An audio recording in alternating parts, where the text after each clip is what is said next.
Hello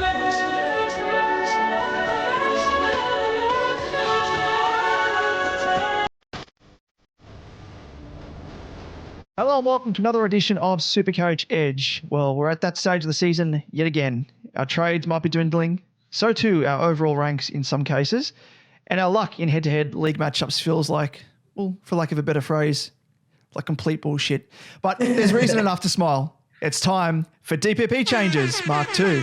As I welcome in my co-host Liam, speaking of luck, I know you have yet again been cursed by the SuperCoach gods. They're not letting up. It's really unfortunate. No, on Friday night, we got news of Parrish's calf strain.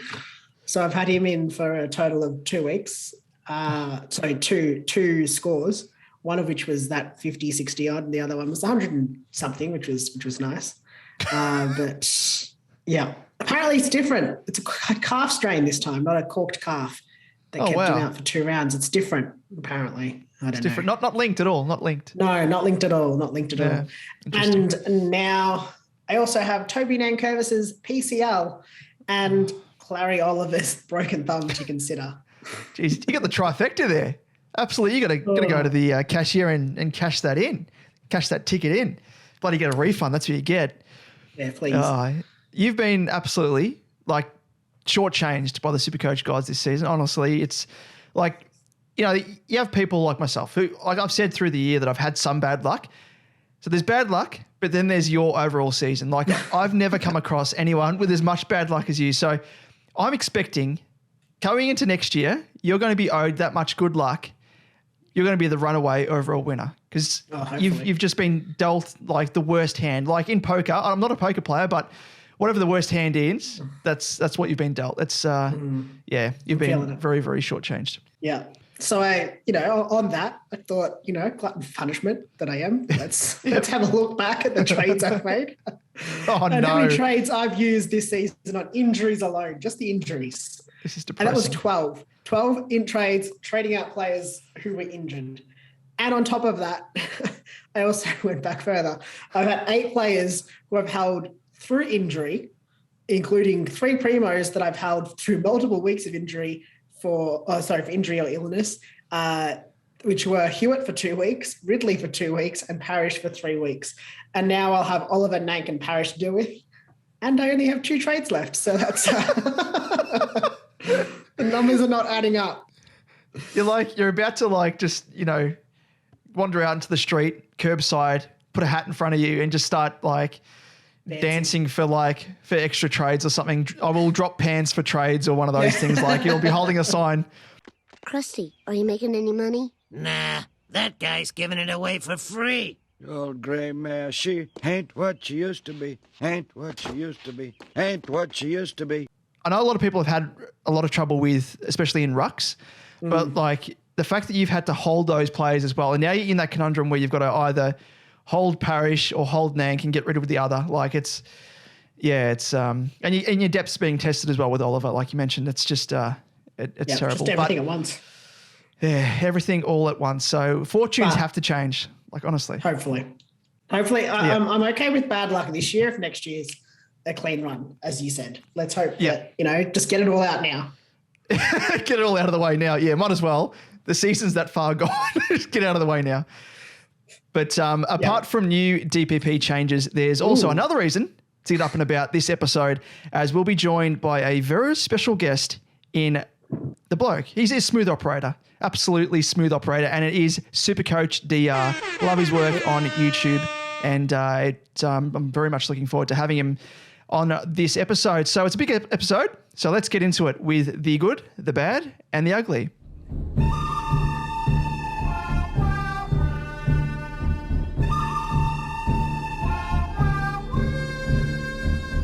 Yes, in the good, the bad, the ugly, we run through a quick recap of how our respective teams went and look into some of the players that went well and some of them didn't go so well. I am starting off, probably no surprise. I scored 2,214 and slipped back 2,007 spots to 17,153. Now, in terms of trades, it was a topsy-turvy affair. I'd planned on no trades. Then on Friday, as I said, Parrish, when you've only got 2 left, you generally plan on not making any trades. Then on Friday, we got news that Parrish was out. So I was like, okay, Parrish to Dawson, gives you some DPP swings. It'll be all good. Then Nank got injured and I was like, probably shouldn't trade out Parrish then because I'll have to trade out Nank. So decided to hold my trades, needed to cover him. So in the end, I made no trades and it probably worked out that I didn't trade Dawson in. But I have to say, I am considering going all out with just the 2 remaining. And as I said, some injuries to contend with that just go out in a blaze of glory. Just trade them all, see what happens. You like that? I don't know if you've seen it on TikTok. There's a video of a cat at a poker table with like his owner and mates, and like he pushes all of his chips in, and everyone's like, "Oh yeah, he's all in." He's all in. He's all in. He's all in. That's you. Yeah, that's exactly what I feel like right now. I'm just like, got to do something. And then if I have no trades left, if people get injured, I'm like, oh well, who cares? Yeah, didn't have any trades to fix it up anyway. Yeah. Oh well, it is what it is. Yeah, and it's not like I'm wasting the 2 trades on players that aren't injured. So yeah, anyway, it's true. Like that's the other thing. I'm not just luxury upgrading and leaving myself with no trades. Anyway, on to the good. There were few and far between in my side this week, but I'll give Miller the nod with his score of 135. It was a very, very nice to have just someone being reliable this week. In the bad, and this could have gone to a number of players this round, but I have Toby Nankervis with his score of 37. Frustrating, and obviously has that potential injury of the PCL. I mean, by sort of some reports, he's going to be playing this week. I don't know. I can't see it, but let's see what happens. So score of 37 and an injury, not great news. And in the ugly, I feel like I've got 3 options here. Got to be harsh. Wow, 3 okay. options. Yep, I like it. I think there's one that I'm really settling for, and I don't know whether to give it to Jai Caldwell for his tagging, Ben Rutten for the decision to finally tag, or Lachie Neale for his abysmal effort. I think I'm going to go with Lachie Neale just because he's the only one in my side, so I probably should give it to him. Last man standing. Yeah, probably a bit harsh for the other 2. But I know he was tagged unexpectedly, as we all know. But the lack of defensive efforts for me were his key issue. He laid just 3 tackles. When you're being tagged, you know, as we always say, you control the controllables. You can control the effort you put back in, and that's tackles. Yep. So his direct opponent in Jai Caldwell racked it up. He had more disposals than Neale did. Kicked a goal, and he only managed to lay the 3 tackles. I don't think it was good enough, to be perfectly honest. Not good enough at all. Though as a Dons fan, I was pretty happy that they actually did something. So, you were like quietly like, yes, yeah, but no. A bit of a roller coaster, to be honest. I'm in a glass case of emotion. Oh, you now know what Ron Burgundy felt like. No, I totally agree there. Like, and even like one of those 3 tackles, like we both, obviously you watched the game and I tuned in at the right time to see, I think it was Cockatoo. What's his name? Yeah. Nakai Cockatoo. Nakaya, yep. Later tackle, and he was like well and truly there first and foremost. And then all of a sudden, you know how it always happens. Like Bont's a classic culprit of this, and this is how he gets like, you know, the easy sort of tackles registered, even though he was the second man to the tackle. Anyway, Nakaya took the player on, tackled him to the ground. Neale came in super late, should have been given to Cockatoo. And Neale was like waving his hand like, it's mine, it's my free kick. Yeah. And he ended up getting the free kick. And I'm like, mate, it's not yours. But he ended up getting the free kick. And I was like, yeah, considering I've got the captaincy on him, any points. I'll take any points at this stage. Heading on to my week. So ended up scoring 2,374. Overall ranking, 3,790 I am now into, up 289 spots overall. So whilst the move wasn't really much, the main positive is, of course, that it's in the right direction. So I haven't slipped, at least for the last, I think I'm going to say 5 weeks now. I think since the bye or through the buys, I've kept it going, sort of that trajectory. So moving in the right direction, even though, small steps so at the moment, but going well.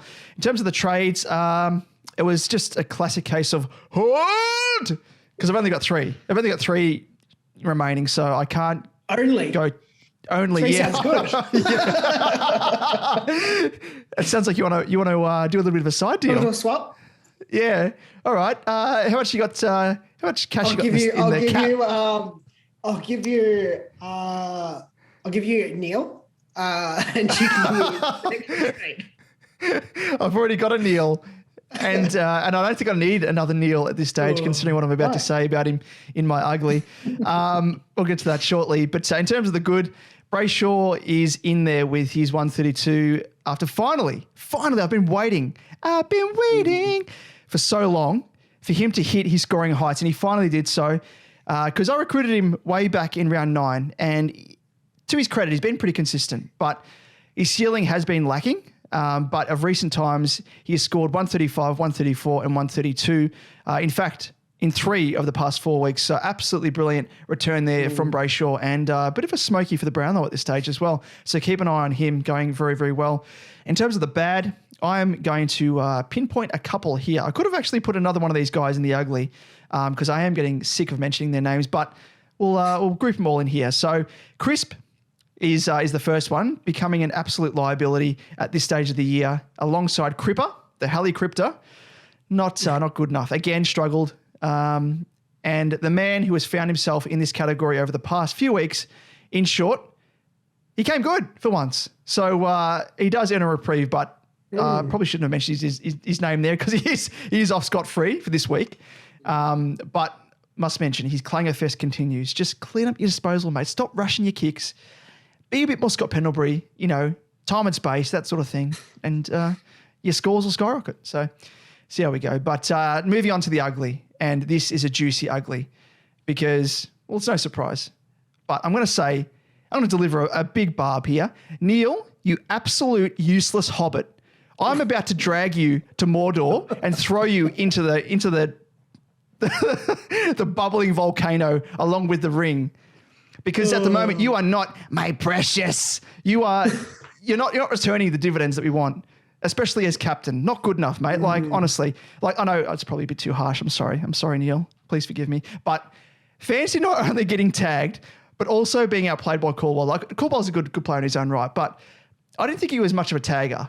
And to his credit, he actually did a real big number on Neale. So must say, Neale, you've cost me a good 36 points extra by not opting for my backup choice of Laird. And I had that nagging feeling. You know what you do. Like, everyone was going to jump on Neale because of his, obviously favourable scoring history against the Dons.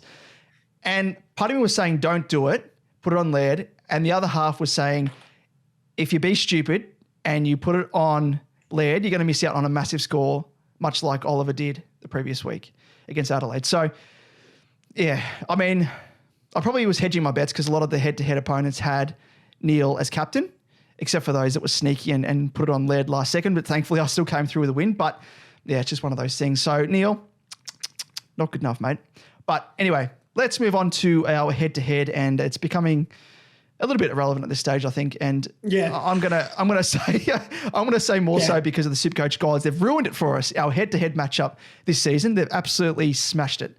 So at this stage, I sit on 12 wins, 5 losses, and you are on 5 wins, 12 losses, and the point differential is at 8-17. So SuperCoach guides have ruined it, absolutely ruined it for both of us. And it was a nice little bit of a sideshow for us last year. And actually it was really good because I came back from the clouds and it was good entertainment, but they've ruined it. So we'll see how we go anyway. You're doing well anyway to hold on as much as you are. You're clawing on for the end of the year. There's 6 weeks to go. I'm interested to see how long you can hold on for. Maybe we can do like a little bit of a new segment for that. An update on how you're going, the survival of the fittest. This week, 14 of my players are injured. See how many players you can feel. I have no trades left. Yeah. Currently fielding Tickle, who has not played for 6 weeks. Hoping he's a late in miraculously. Yeah. He's gone to Germany and had calf blood injected into him. He could be back. Yeah, who knows? Anywho, let's move on with the show because it is a big one. So there are some talking points to come out of the weekend. So let's move on and have a look at them in a little bit closer fashion in the week that was.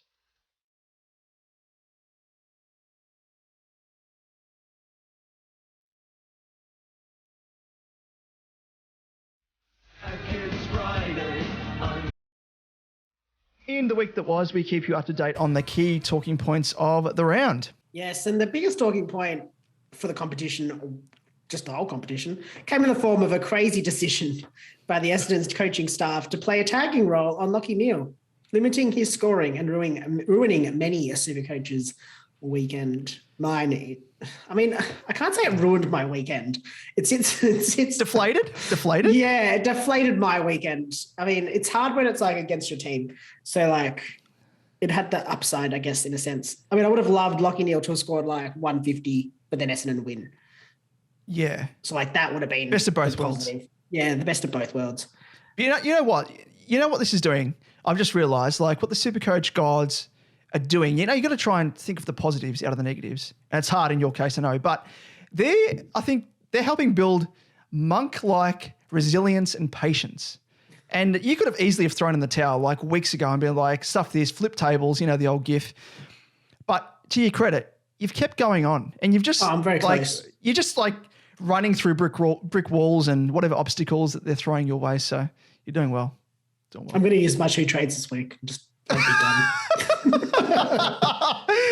Oh, okay. Yep. But the patience will continue. I'll patiently watch my team every week, but yeah. I might not. I'm going to see. Thanks, 50-50. But anyway, let's move on. We also saw some injuries this week to Clayton Oliver, Darcy Parish, didn't get injured, but he was injured. Toby Nankervis. I don't think there was anyone else off the top of my head. But we'll chat about those 3 guys. They're probably the most 3 important ones in the next segment, which is The Price is Right. But before that, David. Yes, before that. Yes, we kind of went under the radar a bit. And I think for good reason, because it isn't that much of an impact compared to the previous first iteration of it. And it is the DPP changes, which have come into effect, the second for the season so far. And this list is a short one, unlike the first. So considering, I guess, the quota or the criteria for this was that players need to have played 10 games before round 18. So it has restricted the number of players that have been given the DPP changes. So there were just 10 changes to the DPP this week, and a majority of them non-SuperCoach relevant. But the ones that were include, and they may surprise you, Short, who gets defender and bench eligibility, and Crisp, defender and bench eligibility. Sorry, I'm just reading up about my side. Just kidding. But they are sure heading that way. You see, if you're watching this, wait, where's the camera? If you're watching this, Short and Crisp and Crips, you watch yourself, because I've got 3 trades and I'm not afraid to use them. Anyway, so the main ones that have been given DPP. Himmelberg, who is now a defensive forward, Rowan Marshall, who is now a ruck forward, and Brady Hoff, is it, from West Coast? Brody Hoff. Brody Hoff, who is now a defensive midfielder. So short and sweet, but hopefully that gives owners some much needed flexibility and cover. But now it's time to jump into a regular segment, but with a new sting. Just update it, I think, because the old one was getting a bit old. So let's get to it. It is The Price is Right. My money don't jiggle jiggle. It folds. I like to see you wiggle wiggle. Push forward. Make you want to dribble. You know, riding in my Fiat. You really have to see it. 6 feet 2 inches. You like that? You like that new intro? Yeah, I love it. Love it. And the price is right. We run through the top buy, sell, hold, and wait options for this round of SuperCoach. We'll chat about the pros and cons and who you should be considering trading in or out of your side this week. We'll kick off with the holds, and I hope it's pretty obvious that you should be holding this guy. And it is Clayton Oliver, mid-eligible, 711K, averaging 130.8 with a break-even of 120. I didn't realise what his price actually was, and just he's breaking for 120. You could go up in price. Yeah, exactly. It's insane. Anyway, so he obviously injured on the weekend after an errant kick to the hand, courtesy of Joel Selwood, and he suffered a fractured thumb. Should likely only miss the 1 week, but if you ask him, he's not going to miss. He wants to play, as I'm sure all good players do. But I guess a 9-day break probably does help the possibility that he maybe plays, but probably, let's be honest, he probably misses, and hopefully only misses the one match. I wouldn't trade him out. Just rely on the bench cover where you can, because just how would you get him back in? Exactly. At that price tag that you just mentioned from the top, absolutely insane.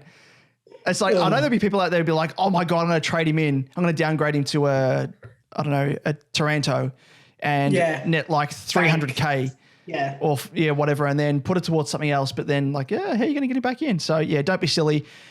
Just put the pig out to pasture or into the trough. Just to, feed him a little bit of offcuts and stuff, and he'll be rolling in the mud and just, he'll be getting jiggy with it, and he'll come back fitter and fatter than ever. The big old pink, sweaty pink pig. That's him. Loves it. So, definitely hold him. But let's move on to the sell. And first up, we have your boy, Darcy Parish. Unfortunately, he's priced at 586.9K, averaging a 112.7 with a break-even of a whopping 178. And he is set to miss another 3 weeks at least with a calf strain. But that does take him to round 21. So you'd expect him to probably be put on ice, potentially, given the state of Essendon's season. So I'd be considering a trade out at the very least. I think at this stage, considering that he has, like, it's a compounding injury. It's like one that's come off the back of another one. Like, it doesn't bode well. And he's not going to come back at full fitness, you'd think, like, given that he's done it twice over now. So, I think it's pretty easy. If you do have him, trade him out, because you're not going to hold him for the last 2 rounds of the year. Yeah, definitely. I agree. That's probably what I'll do, but I don't know if we've got 2 trades. Got to think about it. You might hold him. See, in your case is different though. Yeah. Well, no, I'll probably, well, let's see. Let's see what happens. Maybe he'll come back next week. You never know. Ooh, Miraculous. Miraculous recovery. I'll pray to the SuperCoach gods for him. Yeah. I'll sacrifice someone. Neale. He deserves it. Anyway, moving on to another sell option, and that is Toby Nankervis. Ruck eligible, 546.6K, averaging 97.6 with a break-even of 186. Now, there are mixed reports on what's the go with Nank the Tank. Some reporting that he'll might not even miss this week. I think that might, again, be wishful thinking from Nank. Didn't he walk out of like the scanning clinic with a big smile on his face, and that was reported? And you messaged me and you were like, oh my God, this is what my season's come to. I'm clinging onto the hope of a player walking out of a scanning clinic smiling.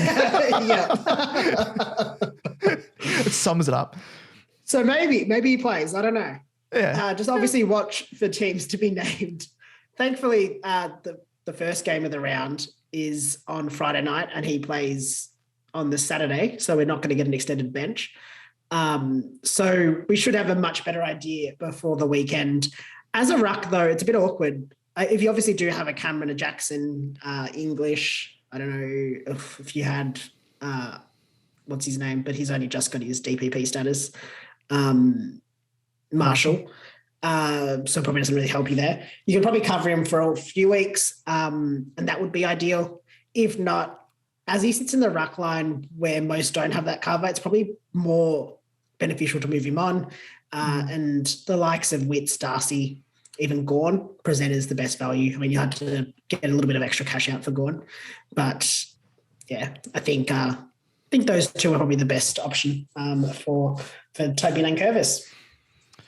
Absolutely. Moving on to another guy who I'm surprised has actually been as highly owned as he is, but had some good start to the season in terms of form. And it is Tom Green as a midfielder, priced at 480.8K, averaging 102.9 with a break-even now of 133. So, yes, he did start the season like a house on fire, and he turned up in the first 6 of 7 games, but has struggled to recapture that early form from then on, turning up in just 3 of the next 9 games that followed, with a few there that were close to tons, but just fell short. So he does have a limited ceiling, and his 5-game average of 91.6 and a 3-game average of 79.7 further highlights that downward trend in form. So he did score a season low 50 on the weekend, which saw his price drop to drop 24.5K.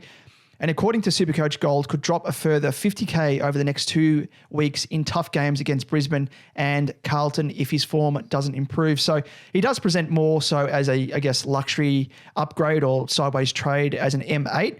So, you'd only consider doing it if you can spare the trade, I think. But I think there's a few people I've seen on Twitter that do own him that are thinking of sidewaysing him.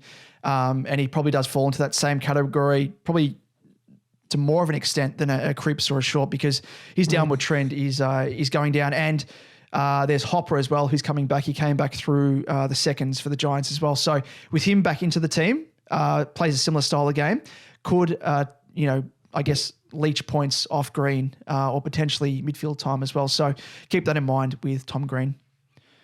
Yes, I agree there. I would, if you do have the trades, I'd be sideways and upgrading him if you can. Moving on to another Giant, it's Jacob Worth, defensive eligible, 293.2K, averaging 62 with a break even of 42. And the Giants youngster looked to have hit a wall on the weekend with a score of just 36, which was his lowest for the year. Well, you could still opt to hold him, given he has an achievable break even. If you're on the market to generate some cash, fire a downgrade, it might be the right time to do it with Jace Burgoyne, who's ripe for the picking as a defender midfielder. If you don't have enough trades to warrant a downgrade, he still presents as relatively solid defensive cover off the bench, but you could also downgrade him if you really don't need if you've got, Massimo D'Ambrosio, you could probably downgrade him to sort of a bargain basement non-playing option as well. Totally agree there. And let's move on to the buy category. And there are a few here and probably more that we could mention, but there's too many to mention. And these are the guys that we've seen because we're assuming that a lot of people have already finished their teams or they're in the position where they're looking to just finish it. So finish like their midfield, defense, whatever, all those different areas. So first up, we have Callum Mills, and he's a midfielder priced at 575.3K. Averaging a 119.2 with a break-even of 112. And after poor showings over the previous 2 weeks with scores of 86 and 85 by his standards, he returned to his old solid form with a score of 138 against the Dogs, which was very much built on a whopping 16 tackles. Absolutely insane. That's Jack Steele type numbers, that. By far and away, he's most for the year so far. And his price has dropped nearly 48K over the past 3 weeks and has officially bottomed out at his lowest price point all season. So he does present really good value, especially considering that he is currently the 4th highest scoring player overall with the fifth best average. So his quality speaks for itself, I think. If you're after someone to really complete your midfield, or alternatively, you do have a luxury trade in hand, bulk trades, you could potentially upgrade a Tom Green, for example, to a Callum Mills to really round out your midfield. Definitely. I don't mind it. This is a pretty good price considering it has such a high ceiling as well. So that's nice to see. Moving on, we've spoken about this guy in past episodes as well. It is Jack Steele, obviously a midfielder, 549.8K, averaging 109.8 with a break-even of 104. And he's an obvious choice for those looking for a midfielder. He hasn't really missed a beat since returning with 3 consecutive tons. And you just know what you're going to get with Steelo. You get him in for that reliability, you get him in for that sort of solid floor. And just that's it. That's why you get him in. Yep. That's pretty much it. He speaks for itself. Well, we've spoken about him at length in previous episodes as well, so I don't want to labour the point too much. Yep. Exactly right. Exactly right. People know that we absolutely love him. Moving on, next option is Timmy Taranto, mid and forward eligible, 441.1K with an average of 93.4 and a break-even of 37. Now, we spoke of him previously as one of our trade-in options at F6 for both of our sides, actually, when we both opted for Baker. And it's crazy that someone averaging 93.4 is actually priced at so low, really. Yeah. He has scored 111 and 109 in his past 2 games and looks to have regained full fitness after battling a back injury for a number of weeks. And the only query is whether his role, might change once Hopper returns to the Giants team. We saw last year how he was marooned forward almost exclusively. And the spectre of this happening again looms in the background, so do keep that in mind. But also keep in mind that we're not talking about Luke Cameron. What's his name? Leon Cameron. Sorry. No, Leon he's very forgettable. So yeah. I do support you there. I don't even know who he is anymore. Who's that bloke? I don't know. He's scrubbed from my memory. Had to purge him from my memory. Yes. Either way, he does present as a really solid M9 F7 swing if you can afford it. He's a really good option there because you can loop him in and he covers obviously 2 parts of the ground if you do get an injury. So I quite like Timmy Taranto. Yep, very much so. And there's another guy who fits into this sort of category as an M9. You can't really say F7 because he's not a DPP. It is Patrick Dangerfield because he is really good value, even cheaper than Taranto. As a midfielder, priced at 438.1k, averaging a 98.4 with a break-even of just 45. And he presents himself as, that really interesting M9 luxury trade-in if you have excess trades up your sleeve, especially if you have if you've managed your team correctly and you have another player on your bench that you can potentially use as like a bit of a loophole non-playing player. So if Danger absolutely kills it, have a look at his score off the bench and then you could loop his score in potentially. That's ideally what you'd love to have him in for. But since returning from injury, Dangerfield has managed scores of 96 and 114 and has a relatively good run home as well, facing Carlton, Port, the Bulldogs, St Kilda, Gold Coast and West Coast with 3 of those 6 games also at GMHBA. So as we know, at the Cattery, it's a bit of a fortress there. So really, really, really good fixture there. And I guess, if he had DPP status, he'd be super ideal, but alas, we can't have it all. So nonetheless, though, you've got to think as well. And just on his score on the weekend, I think he kicked 4 behinds. He's not the best kick for it reminds me very much of a Paddy Cripps. His kicking for goal can be absolutely Scheisenhausen unless it's on the run. And if he converted at least half of those into goals, his score would be, pushing the 130 mark. So Danger, we all know what he's like. Getting on a bit in age now and durability, as we know this season. But yeah, really, really good value. So consider him as a bit of a left field option, but more so as that M9 option if you can afford it. Yeah, definitely. Now let's move on to the players on the bubble, and there is only one this week, and that is Jace Burgoyne, defender mid eligible, 117.3k, averaging 66.5 with a break-even of minus 65. He's the son of Peter Burgoyne, and he has kicked off his career very nicely with 2 solid games, returning a 65 and a 68, performing well enough to maintain his spot in the team. So he's a solid choice as a bench cover and more so as a downgrade option if you somehow still have enough trades to allow a downgrade, that is. He's performed really well. Good debut. Obviously, great pedigree, the son of Peter Burgoyne. So get him in if you can afford it. Like we mentioned, Jacob Ware, if you do need a bit of cash and you can't afford to do it with, say, a D'Ambrosio alongside him, he is the one to go for. But now, Liam, it's time for that segment where hopefully we'll redeem ourselves, and a lot of us will redeem ourselves by putting the captaincy on Neale. What fools we are.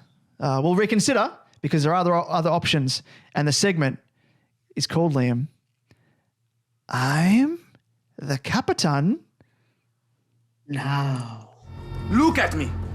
I'm the captain now. Yes, we've scrounged through the data and found the best options for your VCNC this weekend. And we do it every week, and I'm the captain now. And as you mentioned, we did have I think everyone collectively generally had a bit of a stinker last round if you went for Neale, which I think most people were. The main meal, as we dubbed him this week. Yeah, we should have just left the table when we devoured our pig in the blanket. The pig in blanket. Yep. No, we decided that we wanted the main meal and we should have sent it back to the kitchen. Let's be honest. It was undercooked. It was cold. It was putrid. So it was putrid. Yeah, it was like Gordon Ramsay.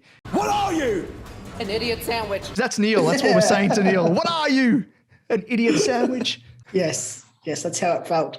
But let's jump in. All right, first up, in the first game of the round on Friday at 7:50 against St Kilda, we've got Jack McRae. He has an average of 120.75 over his last 4 against the Saints with scores of 149, 93, 120 and 121. But he hasn't been scoring like what we're used to with the old Jack McRae, and with Baz Lenker set to return from suspension. What effect does that have on our normally ever reliable McRae? That's very true. I forgot all about Baz Lenker. He's been I think it's in his the round, isn't it? Yeah, I'm pretty sure. Was it 4 weeks? Yeah, it was 4 weeks. Yeah, so it was just this round. Yep. Yeah. I don't know. I've lost track. I've even forgot that he existed, unfortunately, which is funny because I was actually thinking about getting him in before he stuffed up. So, it'll be interesting to see because I might have to change my my VC in that case there because I was thinking about McRae. So something to think about. But another option is the ever reliable, I'm going to call him, Rory Laird. And he was that alternative option for myself, apart from Neale. And he faces the Pies on Saturday at 1:45. And he's averaged 133.75 in his last 4 games against the Pies with scores of 144, 185, a 77 and a 129 and just racks up the pill at will. Poet didn't know it. And he's super solid. I don't know what else to say. He's reliable. He's got that relatively high ceiling, high floor. You know what I'm going to entice you with? Oh, Collingwood give away the most points to inside midfielders. Oh my. Because I'm pretty sure that Hawthorn was the second or third. Yeah, Hawthorn was second. Yep. And he scored, 124, 25 from memory? They get 125 on the dot, yeah.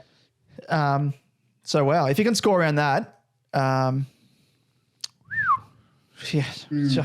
you just wouldn't be taking. I mean, considering that Pig in the Blanket isn't around this round, you'd think. So, something to think about. I like it. I like that. I like it quite a lot, to be honest. Now, moving on to not the same game, but same time, against GWS on Saturday at 1:45, it is Lachie Neale. Lachie. The side dish. No longer the main meal. You know what he is?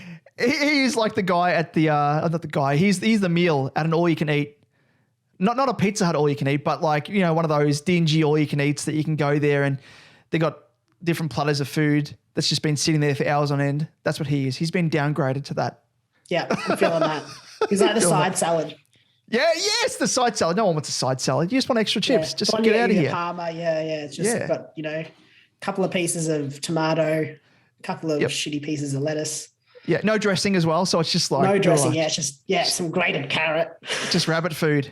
Complete rabbit food. Exactly. I mean, that's if he actually turns up on the night. I've heard he's still in Caldwell's pocket. Oh! Brilliant. That's very good by you. That's crisp. Sorry, Lachie. Very crisp. Sorry, Lachie. Anyway, moving on.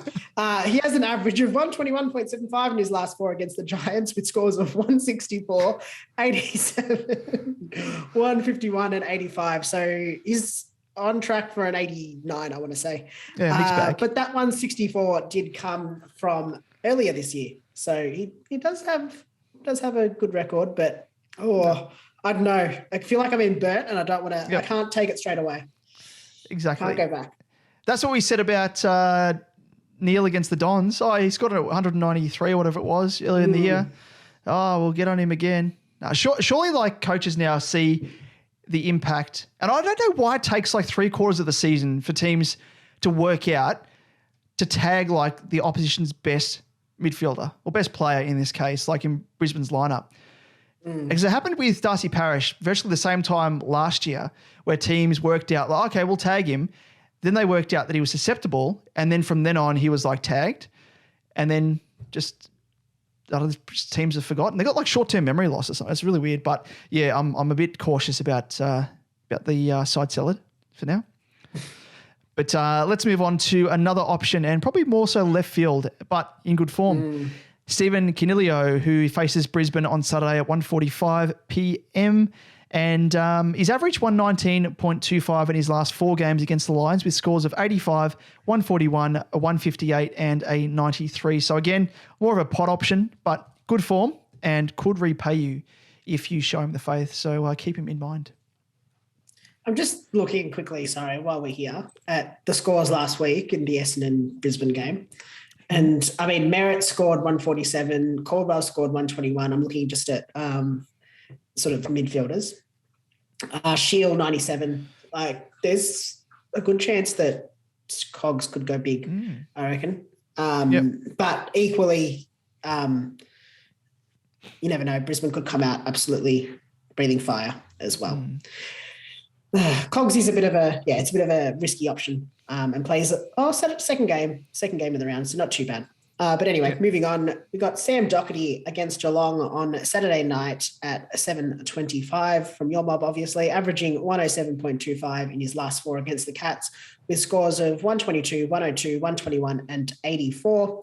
Now, he hasn't played them since 2020, and that fourth score, that 84, that comes from all the way back in 2015. So it's probably a bit hard to read too much into his form line against the Cats. But his form in recent weeks has been a little bit down, I want to say. I know he scored pretty well on the weekend, but 2 of his last 3 scores have been sub 100, but 3 of his last 5 have been above 125. So it's a bit of a mixed bag of wallies there. It's hard. But I think this round actually is quite a tough one for VC and C options in actual fact. Yeah, very much so. And just having a look at Geelong, I think they're pretty hard to score against in terms of defence. Yes, they are. Pretty average, I think. They're not sort of wing. Not the worst, not maybe the not. best. Yeah. Yeah. Sort of running defenders, wing defenders, or attacking defenders, which sort of he fits the mould. They're actually giving up the second most points at the moment. So potentially off the back of that, could bode well for Dockers. So, yeah, again, a pod option. Yeah, well, I suppose Brayshaw scored 102 against them on the weekend, so not too bad. Yep. Yeah, keep him in mind. Nice little pod, I like that. But moving on to that man, Andrew Brayshaw, different Brayshaw, his brother, Andrew Brayshaw, plays Sydney on Saturday at 7:30 p.m. and he's averaged 99 in his last 4 games against the Swans with scores of 109, 122, 116 and a 49. But the 49 came in his debut season, so you can cut him some slack there. And it's actually his 3rd best averaging team, the Swans. So again, another tick. And 3 of his last 4 scores this season have been 130 plus, another tick. So he's in the form of his career at the moment. I'm going to make that big call. And I'm going to say he's going to come out unless they put a bit of time into him, because he's one player I've noticed that if he gets a little bit of attention, he's a bit susceptible. So hopefully the Swans don't roll with a run with player like I don't know who they've got. Warner, he's not really a run with player anymore, but. No, but who else would you play? Clark, but he sort of played more backline. Yeah. But if they do let him roam free, he could be one to really come alive. So keep him in mind. I like him. Yeah, I like that. I like that pick as well for your VC. VC. Moving on, in the same game, we got Callum Mills, obviously on the opposite side, against Freo on Saturday at 7:30. He's averaged 99.25 in his last 4 against the Dockers with scores of 122, 86, 97 and 92. And he hit back into some form on the weekend after 2 consecutive scores of sub 100, and he hit back with that 138. He has a high ceiling, so is one to consider, but probably a little bit more of a risky option. But it's hard to. Again, it's a tough week, I think, for VC and C options. So it's maybe worth taking the risk. Yep. Yeah, it is like that, isn't it? Like without the pig in the blanket there. Providing that security blanket, like that. And I mean, it's like, I mean, it might be the time for a bit of a left field captain option. So keep him in mind. Probably not too left field. I mean, because he is a big name and he did score well on the weekend. But I mean, the later the games get, the more pod they become, because I think a lot of people try and go for VCs at least earlier in the week. Good C option nonetheless. So check him out. Another good option is Tuk Miller, the running man, who faces your mob in Essendon on Sunday at 4:40 p.m. and he's averaged 97.75 in his last 4 games against the Dons with scores of 103, 65, 134 and an 89. But conversely, his recent scoring is more favourable because it reads like this: 135, 153, 101, 100, and 167. But, geez, this is like a roller coaster of emotions here, because let me just outweigh that, or weigh it up against the fact that Caldwell, who is still got Neale in his pocket, like you said, he could potentially get a second consecutive run with roll after the number they did on Neale. So could it happen? Does he have the endurance? That's the thing, because I think Touk Miller's an incredibly different player to Neale. Neale, the strength of his game is his stoppage work, getting contested ball, cut that off, and he's a hobbit. Whereas with Touk Miller, you have to run with him all game. He reminds me so much of a Dane Swan, just keeps running from contest to contest. His work rate is through the roof. Can Caldwell match it? Probably at the contest, but then after the contest disperses, the work around the ground for Miller is another sort of strength to his bow. Yeah, I'm less worried about it because Miller's also probably more of a tackler than Neale is. Yeah, defensively, yep. So I think defensively, if he does get tagged, he can at least go defensive. So I'm not as worried about it. I don't think it's as big a concern, to be honest. But you know what? He also plays in the last game, so you can't put the C on him because no one does that apparently. Yeah, exactly. Actually, I'm going to do it this week. I think last week we mentioned Sammy Walsh, my boy, who didn't go too well. So if you went for him, you would have been disappointed. I think he scored about an 88 from memory, so not too good. But yes, maybe do it.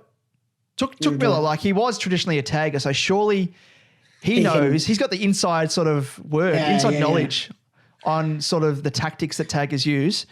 Maybe he just gives a bit of a rib tickler, like at the contest when the umpire's looking away, get off me type thing, be more physical. It's like full circle for him. It's like is now being tagged. The tagger has become the tagged, potentially. I mean, we don't know if he's going to be tagged yet. But anyway, let's move on to some honourable mentions. First up, it is Jack Steele, and he's a bit of a pod option in just 10% of teams, and you'd expect that that's probably inflated just by some ghost shippers. But he faces the Bulldogs, and he hasn't really missed a trick. He hasn't had a massive score in the last 2 or 3 weeks, but he does present as a juicy option for a VC on a Friday night, especially as a bit more of a pod. In terms of captaincy as well. Yeah, I like it. He's good. We're big raps for him. We've spoken about him ad nauseum. And yeah, he's sort of not really a risky captaincy pick at all. But considering that he does play on the Friday night, even more so as the VC. So I like it. Another option that I do like, which is, I guess, a pod option now, because a lot of people traded him out when he got injured, and it is Maxi Gawn. He sits in 19% of teams, but you'd expect some of those to be, ghost shippers again. So he managed a score of 98 in his return from injury against Stanley, who has a negating effect on rucks generally. So he did relatively well considering that and first game back. But this week, who he faces? He's going into Port Adelaide's rooms, opening up the broomstick cupboard. Look what's there. His opponent, the broomstick, because that's who he's facing this weekend, and he could be in for a big one, going on past form. Who's faced him? Darcy has faced him. Witts has faced the broomstick. This is literally a broomstick we're talking about here. It's not a nickname for any ruckman, or it's a nickname for the stand-in, whoever it is, Finlayson or whatever. But yeah, he's gonna be in for a big one, I think. Yeah, and Port give away the 4th most points to rucks. So, interesting. I like it. Yeah. And another one I'm actually going to throw in there. Sydney give away the most points to rucks. So Sean Darcy could be in for a big one as well. I haven't looked at his... Actually, that's a really good point. That's off the cuff. This is the inside knowledge that you get from Liam here, my co-host. We actually don't have him written into our run sheet, but... good memory, because Laddams went down with a broken thumb, I think it was, or something of the like, going for surgery, and he's not going to play this week and going to be out for a number of weeks now. Hickey was just sick, I think. Was laid out through sickness off memory. Yes. But if he comes back, could be underdone. And if Hickey doesn't come back, because he's been in and out of the team like crazy, they played, I think it was Sam Reid as a bit of a stand-in, and obviously not a first choice ruckman. So he could be in for a big one. I like it, Liam. I like it. Yes. So that's another bit of an option. And the last option I'll give you is Zach Merritt. He's another pod sitting at just 7.8% ownership.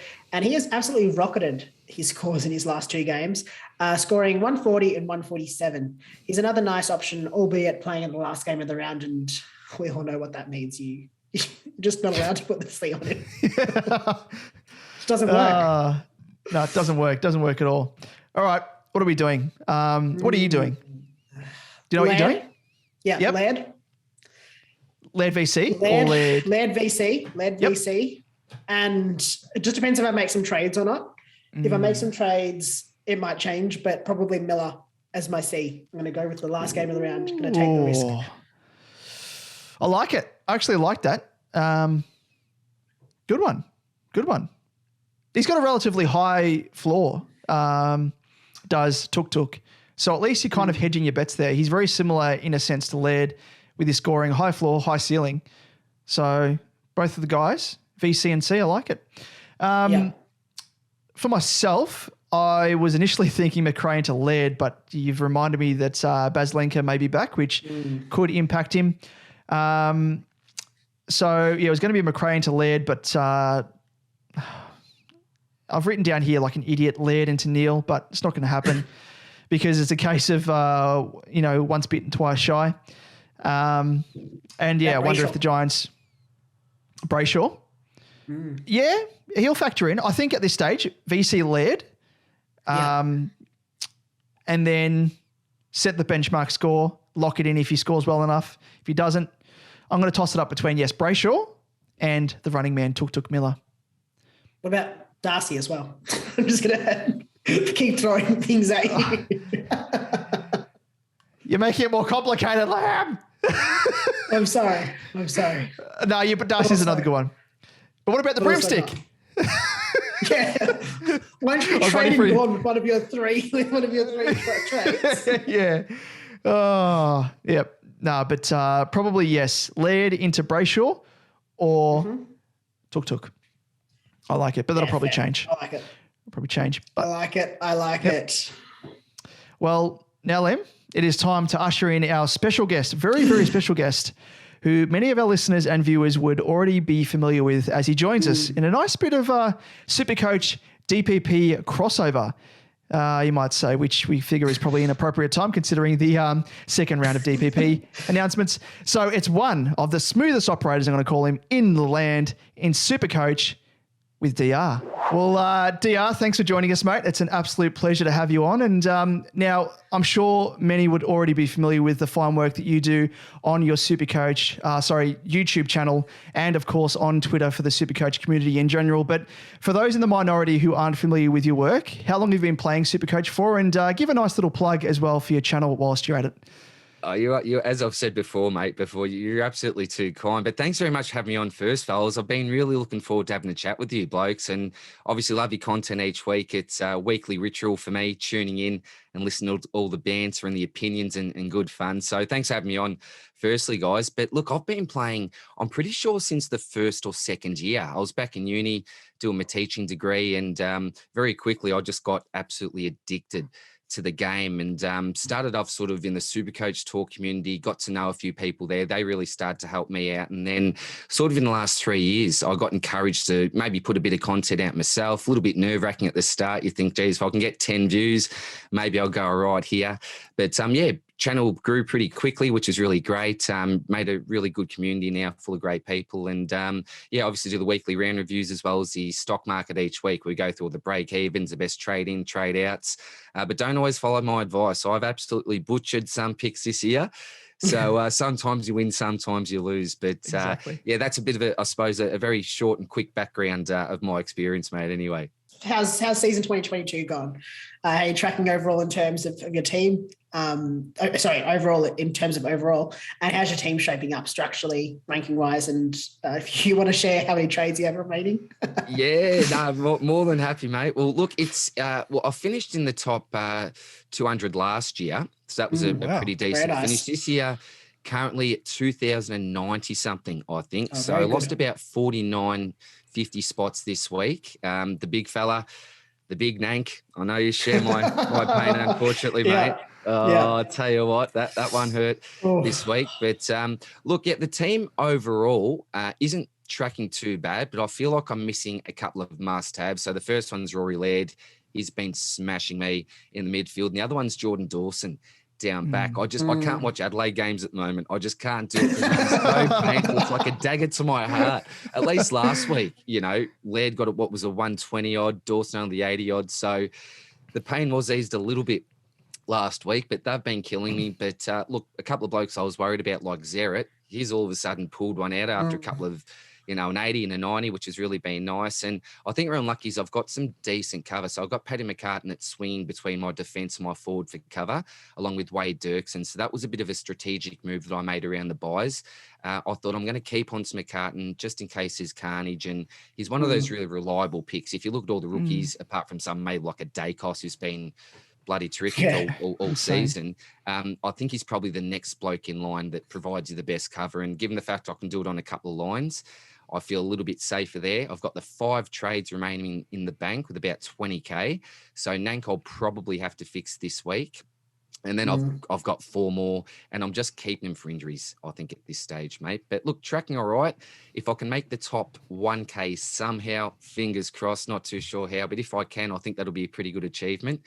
But look, where will I finish? I'm not too sure, but just keep on tracking, mate, and do the best I can, I think. Yeah. Yep, absolutely. And probably applies to Liam somewhat if he's got any trades left after this week. I may not. Maybe running a bit dry. I said this near the start of the show that he's virtually about to jump out onto the curb, put his hat down, and hold a sign that says "We'll drop pans for extra trades," because he's getting that way. He's going to have to do anything possible to get some extra trades. What you wouldn't go to sometimes lengths, trades. We won't get this X-rated, but you'd be prepared to do many things, wouldn't you, for a trade here and there if you love the game that much. But, it gets a bit desperate. Gets a bit desperate towards the latter part of the year, that's for sure. But we always ask our guests that we have on for a bit of a reflection on some of your proudest trades to date, and conversely, whether there are any, sliding doors moments for yourself, whether it was holding onto a player for longer than what you'd hoped, or whether it was trading out a player too early, or hopefully, someone that you were targeting but wasn't able to get in that now, like Laird that you mentioned and Dawson. Are there any sort of things looking back retrospectively that you're proud of, but also thought, I wish I'd changed that? Yeah, well, look, probably the 2 major ones that stand out that have really hurt me is trading out Cogs before his 2 really, really big scores. It was the decision between trading out Cogs and Nick Martin at that stage, because I thought, look, he was coming off a really low score. I think it was Cameron's last game in charge, and there was the argument for keeping him. New coach, may get back into that midfield role, which is more favourable, obviously for SuperCoach, or else on the other side, it could have just continued on. And I played the break-even game there, decided to trade out Cogs over Nick Martin. And that one really, really hurt because Cogs went bang. Martin gave a bit of a stinker. Then I had to trade Martin out the next week anyway. So that one really hurt. And the other one was probably trading out Nick Dacos just before the buys. And it was a crazy one because I'd advise to everyone else, keep this bloke, keep onto this bloke because he'll be great coverage during the buys. And don't get me wrong, I didn't think he'd come out and absolutely dominate. If I did, I would have kept onto the bugger. Yeah. That was a bit of a sliding doors moment as well because some of the cover that I expected to have during the buys, like many people, your Carrolls, Riolis, Connor McDonald's, the list just goes on, doesn't it? Mitch Owens was another one, just didn't pull through. And so I got a little bit desperate there and missing out on him being on field for those 2 crucial buys and giving some pretty decent scores. That's another one that did hurt me, I think, a little bit, mate. So they're probably the 2, ones that stand out that weren't great. But look, getting Jared Witts in, I think, at 380K before the price rise, I think that was a really, really big win, that one there. Starting with George Hewitt, starting with Will Brodie and a couple of these players, I think they were really big wins as well. I got Sicily in before he started going nuts. I realised I'd probably missed a player here that was still at good value, got him under 500k. So that really set me in good stead. I think I jumped on Sinclair, I think right at the right time, just before his biggest score as well. So look, I've made some okay moves, but like everyone, I think, mate, you can never have the perfect season, can you? In hindsight, exactly. And hindsight can be a wonderful thing, can't it? You'd love to say that can change it. But they're probably the things that stand out to me the most. And also pretty proud that I've managed to keep on to McCartan as cover, as I mentioned before. I think he'll be a really important piece to the puzzle towards the end of the season. And with the carnage that we may see, you know, I look back to last year and it was pretty dire towards the end of the season. Hopefully having a few extra trades in the bank will be nice as well. So, missing a few, really nice players, but a few trades in the bank, it's nice to have a bit of security. Yeah, nice. Definitely. Now, as we've sort of already mentioned, I know we share a bit of a conundrum heading into round 18, as I too am the unfortunate owner of one Toby Nankervis, like yourself. What's your advice for those of us that do have him? And, you know, are you going to trade him? At what point do you trade him? And who do you trade him to? Yeah, it's a tough one, isn't it, mate? Because news has actually come out today that he may even get up this week. Now, he's doubtful, apparently, in their view. So I highly doubt that he actually does get up. But I think sort of best case scenario is he probably misses a week and then comes back the next week. So you ask yourself, are you prepared to let him sit in the pine for a week, or do you need to trade him straight out? And it's a tough decision. It obviously depends on how many trades you've got in the bank. If you've got cover, so if you've got a Cameron Jackson English cover, then you could do it. Yep. But what my concern is the fact that his break-even's around the 180 mark, I think, from memory, about 186. So if you don't jump off this week, then your options are going to be limited if you do want to jump off the week after. You know, if he does play this week for some reason, I don't expect a decent score. And with that high break even, and if you're playing the money game, if you decide to yourself, well, actually, I've had another week just to look at him, he just doesn't look right, I want to get out of this pick, it's probably too late, because the options that you're looking at are those ones that are real hope and a prayer. You know, there's just no decent options that are going to be available at the price. So my advice is trade him out this week. If you've got, let's just say, 2 or more trades, I think, or maybe 3 trades. It's a really tough one, isn't it? Because if he's only out for a couple and you're really desperate and you got cover, it's still okay to hold on to him. Don't get me wrong. But if the pick goes bad, my main concern is that it's going to be really hard to get out of. There's no option. So if you haven't got Jared Witts, you can get up to him. I think he's 10, 15K more than that. I think most of the competition have got him. Shrek Darcy is another one who I think is a decent sort of a pod that you should be able to afford.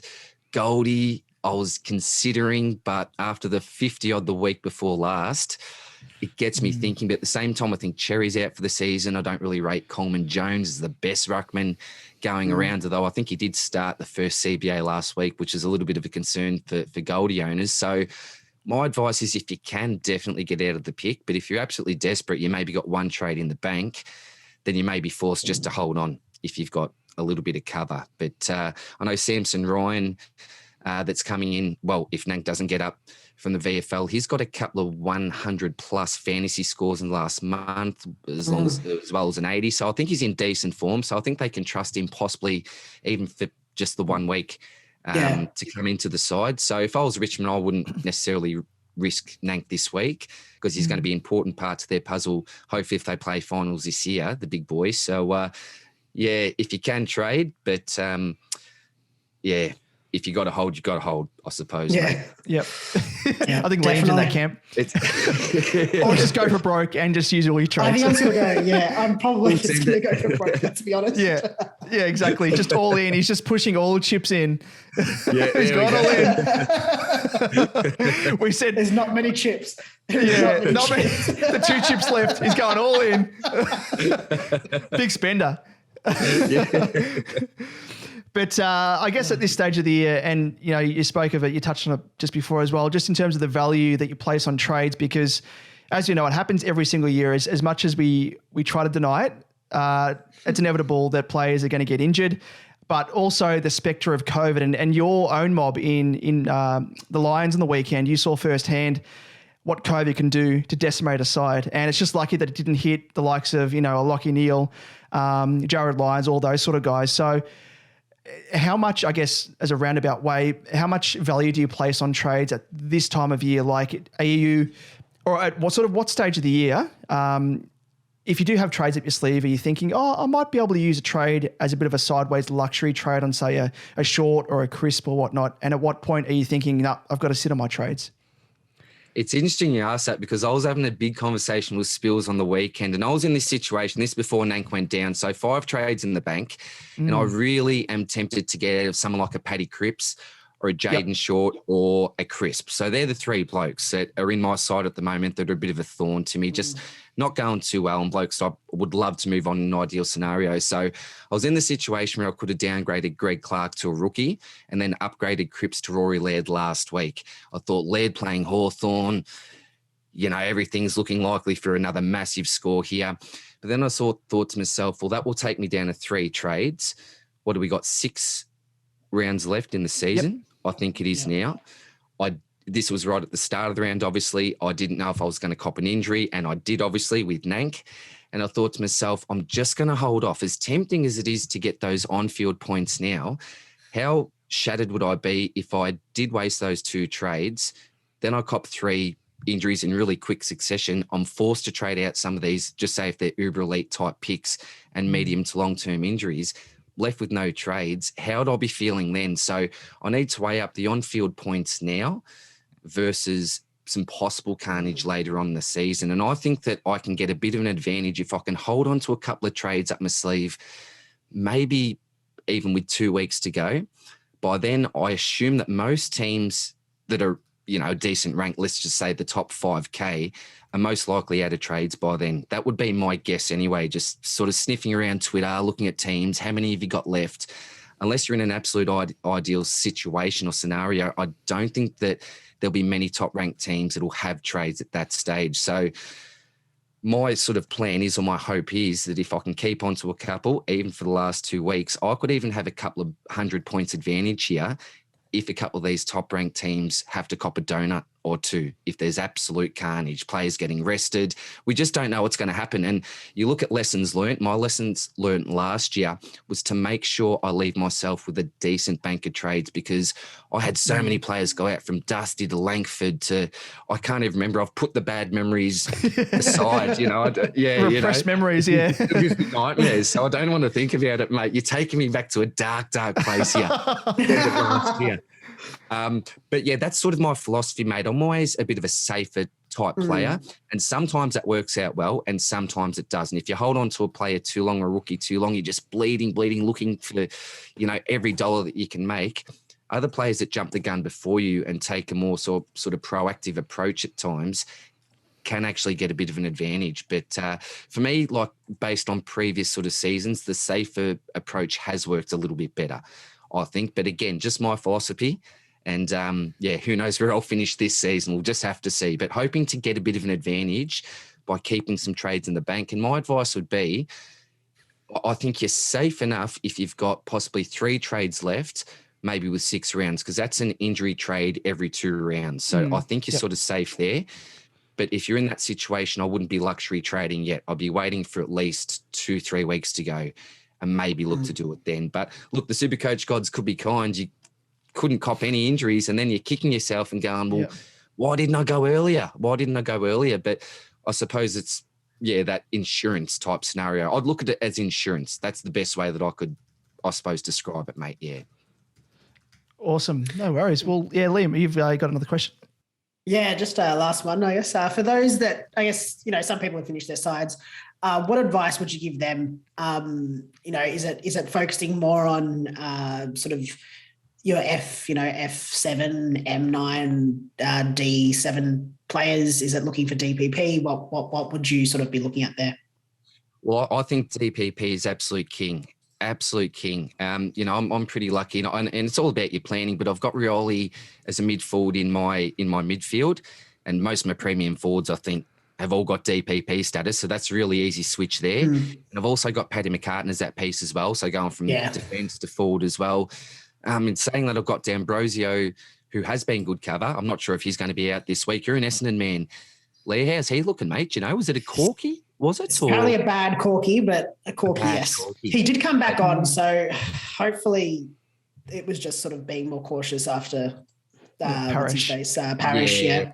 Okay, well, fingers crossed it. And I got bloody Roses as well. How's that? He goes, -8.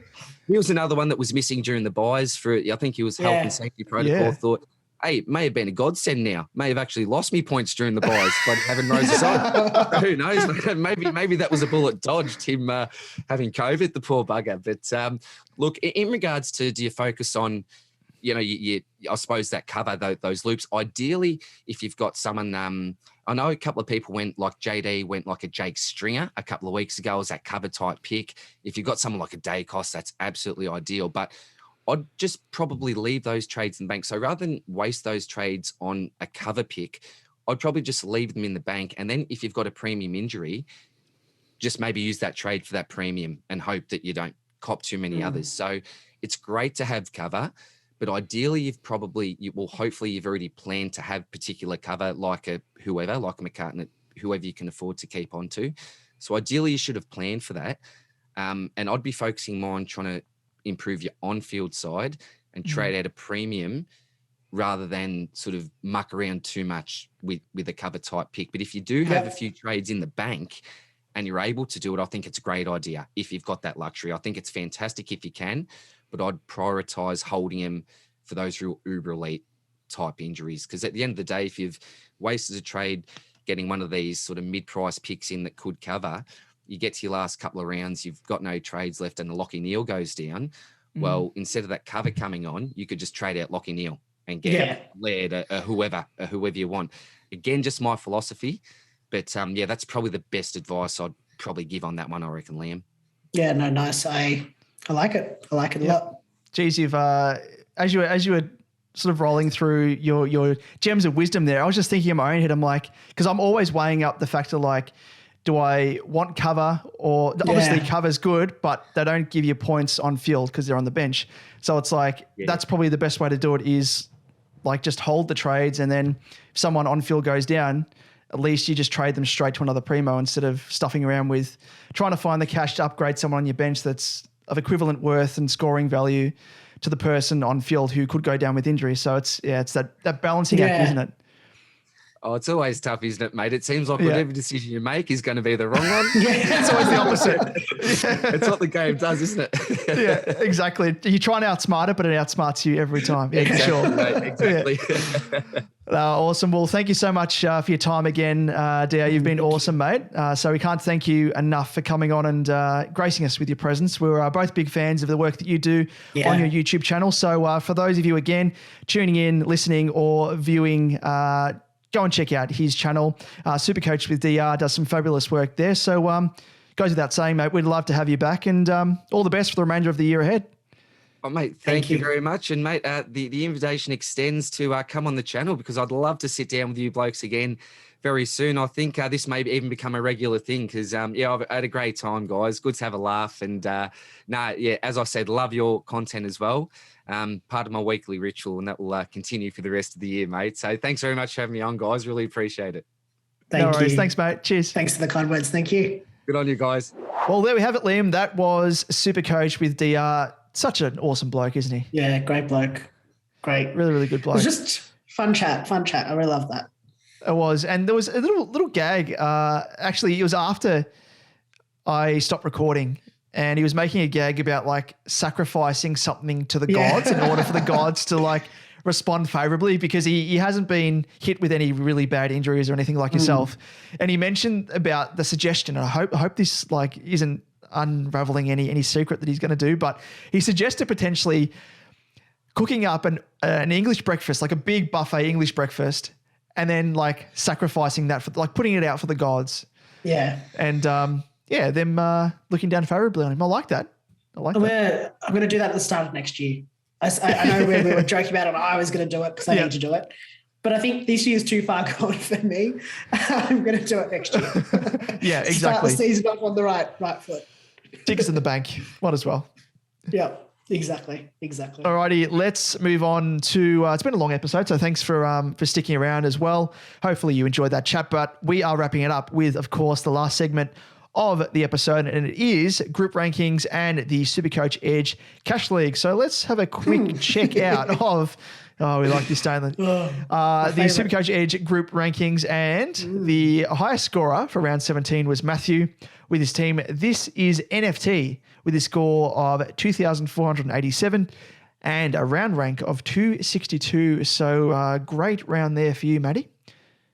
What about the overall highest scorer, Liam? Have we had any change to our carryover times infinity champ? We have not. We haven't. The overall high scorer for 11 weeks in a row is Tyler with his team Cream Pies. Yes.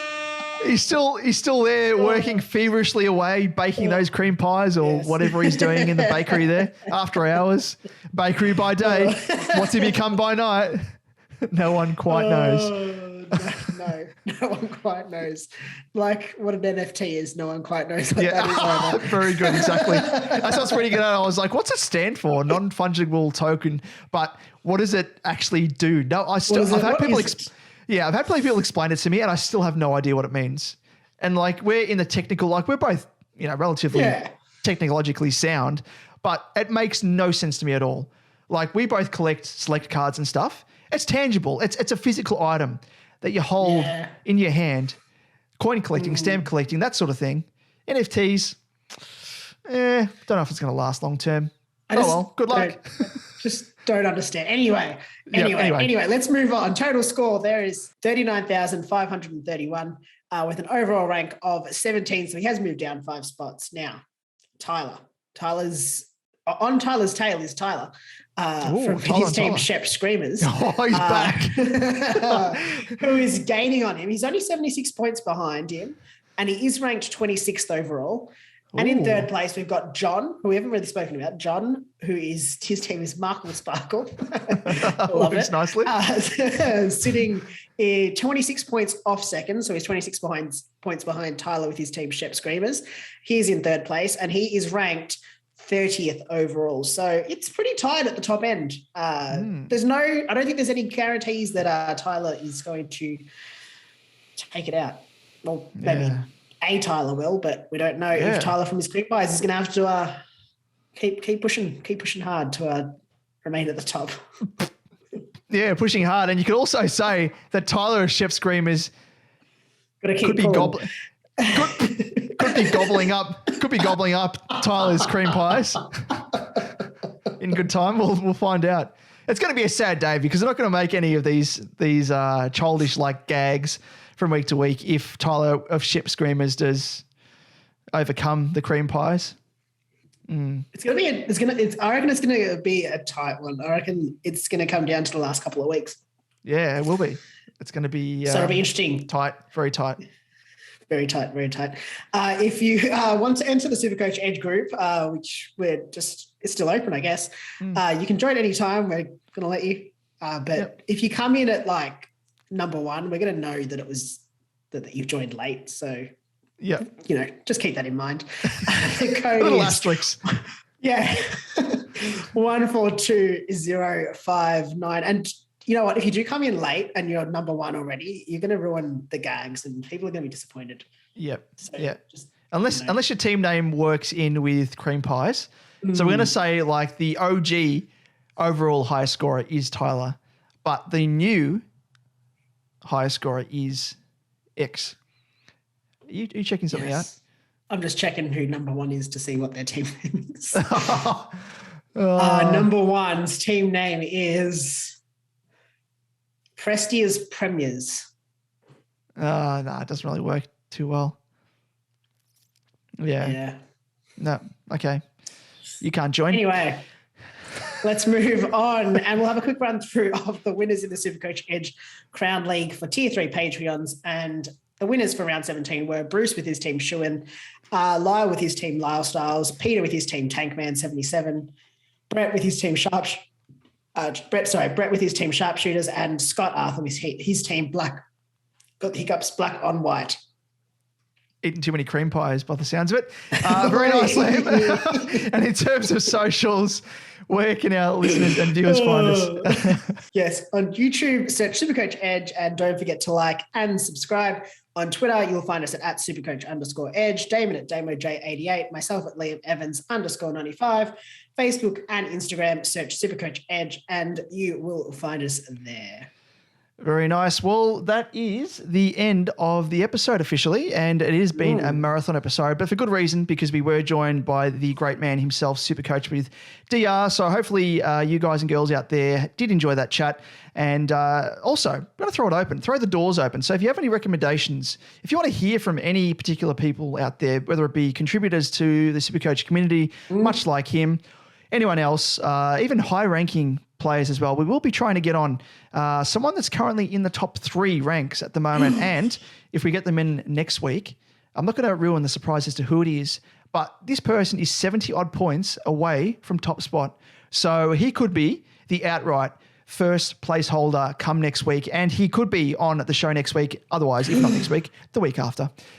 He has tentatively said he'll jump on the show. He's been nice enough to do that. But yes, anyone else out there, if you want to get us in touch with anyone, suggest anyone, feel free to do so. But with that, let's wrap up the show.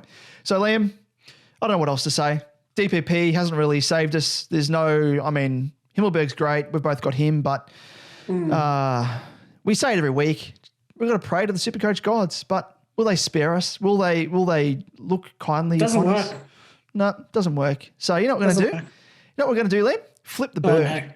Flip the bird. And no, I take that back. I take